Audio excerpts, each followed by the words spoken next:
29 महानगरपालिकेच्या निवडणुका होणार आहेत. त्यातलीच एक सांगली महानगरपालिका, ज्या निवडणुकीच्या प्रचाराचा सांगलीचाही शुभारंभ आणि महाराष्ट्राचाही शुभारंभ.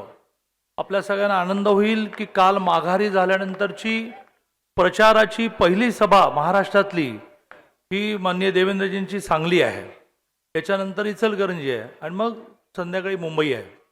तर ह्या 15 तारखेला होणाऱ्या महानगरपालिकेच्या निवडणुकीच्या प्रचाराच्या शुभारंभाला, प्रचाराच्या सभेला व्यासपीठावर उपस्थित राज्याचे माननीय मुख्यमंत्री महोदय, माननीय देवेंद्रजी फडणवीस, आपल्या सगळ्यांचे लाडके देवाभाऊ, व्यासपीठावर सर्व मान्यवर, सर्वांच्या नावाचा उल्लेख करण्यात मी अशासाठी वेळ घालवत नाही की आपल्या सगळ्यांना देवेंद्रजींना ऐकायचं आहे.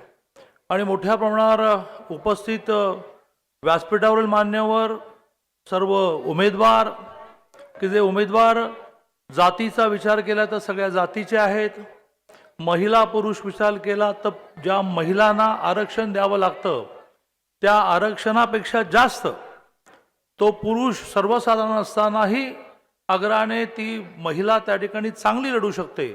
त्यामुळे मोठ्या प्रमाणावर पुरुष महिला ह्या विषयामध्ये महिलांना प्राधान्य असेल, जातीचा समतोल असेल, आर्थिक समतोल असेल, असा सगळा समतोल असणारं जे पॅनल तयार झालं त्याचे सर्व उपस्थित माननीय उमेदवार.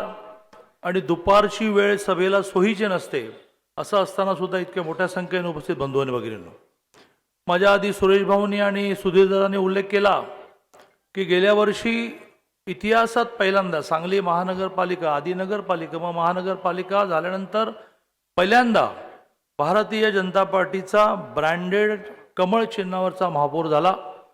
38 जागा लागत होत्या महापौर व्हायला, आपल्याला 41 मिळाल्या. 2 अपक्ष येऊन 43 झाल्या. 2.5 वर्ष अतिशय उत्तम काम करू शकलो. काही जणांनी दगा दिला, त्यातून महापौर बदलला, पण स्टँडिंग कमिटी चेअरमन आपला राहिला. 5 वर्ष पूर्ण नाही असं असताना सुद्धा खूप मोठी कामाची यादी सांगता येईल.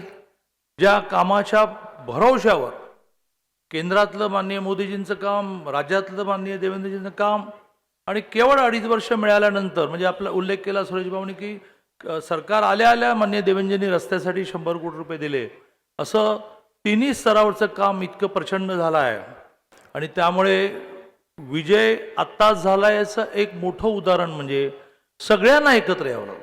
शोधून शोधून शोधून शोधून तू पण ये, तू पण ये, तू पण ये, तू तिकडे कुठेतरी गावाला आहेस तर गावाहून ये, इथे बॅग घेऊन राहा, तू आमचं, म्हणजे जे एकमेकाची तोंड बघत नव्हते असे सगळे राष्ट्रवादी, पवारांची राष्ट्रवादी, मग शिवसेना, असे सगळे घटक एकत्र आले आहेत. आधी आणखीन मोठी होईल, कारण ती जेवढी मोठी होईल तेवढं लढता येईल ना, काही उपयोग होणार नाही.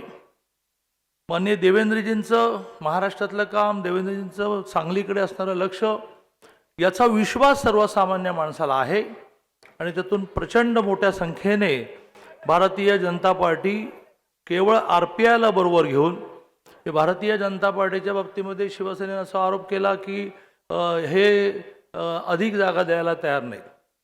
पण भारतीय जनता पार्टी जागा देण्याच्या बाबतीत किती लिबरल आहे की जगन्नाथ ठोकळे हे RPIचे नेते, कार्यकर्ते, यांना द्यायला रिझर्व्ह जागा नाही तर ओपनमधून, कारण ते कर्तृत्वान आहेत, ओपनमधून जगन्नाथ ठोकळेंना उमेदवारी देऊन RPI बरोबर भारतीय जनता पार्टीने युती केली. आणि त्यामुळे आम्ही सगळ्यांना सामावून घेणारे आहोत. ज्यांचं एकही जागा गेल्यावर निवडून आले नाहीत त्यांनी किती जागा मागायच्या, ज्यांच्या आल्या परंतु विखुरलेल्या गेल्या इकडे इकडे इकडे, त्यांनी किती मागायच्या. आणि त्यामुळे आमच्या कार्यकर्त्यावर अन्याय करून तर आम्ही युती करू शकत नव्हतो. शेवटी एकच मुद्दा मांडून मी माझं बोलणं संपवेन. माननीय देवेंद्रजींनी निवडणुकांची एक नीती, एक धोरण आमच्यासमोर मांडलं की निवडणूक विकासावर आपल्याला न्यायची, विशेषतः युतीतल्या पक्षांनी एकमेकावर टीका बिलकुल करायची. पण सुरुवात झाली टीका करायला. ते आता किती चालणार आहे, कुठे थांबणार आहे याचा अंदाज घेऊन ठरवू. परंतु नगरपालिकांच्या निवडणुकामध्ये टीका करणाऱ्याने असं म्हटलं की तिजोरीची किल्ली आमच्याकडे आहे.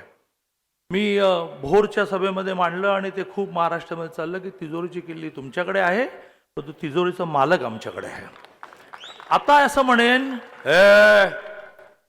घरला जायचंय का, असं म्हणणाऱ्यांना मी असं म्हणेन की मुख्यमंत्री पण आमच्याकडे आहेत आणि गृहमंत्री पण आमच्याकडे आहेत. त्यामुळे दमात घेऊ नका आणि हलक्यात पण घेऊ नका. अतिशय चांगले मेहनतीने राबणारे कार्यकर्ते हे उमेदवार म्हणून दिलेले आहेत आणि सगळ्यांच्या मागे खंबीरपणे उभं. मी अनेक वर्ष माननीय देवेंद्रजींबरोबर काम करतो. एखाद्याच्या मागे उभं राहणं म्हणजे काय, इथे असणाऱ्या एकनेक उमेदवाराला, कार्यकर्त्याला, नेत्याला मी विश्वास देतो. असे जे कोणी दमदाटी करणारे असतील, रात्री बेरात्री आपण देवेंद्रजींना फोन करूया. तर म्हणजे मी पालकमंत्री आहे, मीच पुरेसा आहे. पण नाही भागलं तर देवेंद्रजींना फोन करू. त्यामुळे हुशाऱ्या करणाऱ्यांनी, दम देणाऱ्यांनी जरा विचार करून आपलं काम करावं. आम्ही आमचं काम करतो, आम्ही आमच्या कामावर म्हणतो. मोठी यादी आहे, नंतर प्रेसला देतो, पण कामावर आपण लढूया. जय हिंद, जय महाराष्ट्र.